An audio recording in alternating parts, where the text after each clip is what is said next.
Cara bersisir Rasulullah sallallahu alaihi wasallam.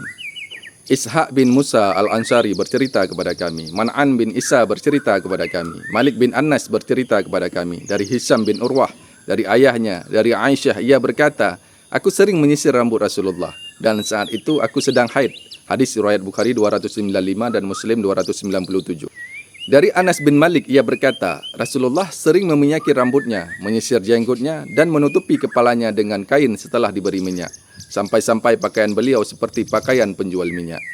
Hadis riwayat Al-Baghawi di dalam Syarh Sunnah dari jalur Yusuf bin Isa dan Al-Baihaqi di dalam Syabul Iman dari jalur Ar-Rabi'.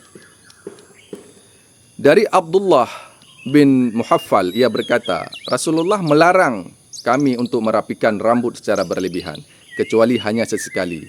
Hadis riwayat Ahmad di dalam musnadnya, Abu Daud dari jalur Yahya, An-Nasa'i dari jalur Hisham, dan At-Tirmizi di dalam sunannya dari jalur Al-Hasan. Dari Aisyah, ia berkata, Rasulullah suka mendahulukan anggota tubuhnya yang kanan ketika bersuci, menyisir, dan mengenakan sandal. Hadis riwayat Bukhari 168 dan Muslim 268.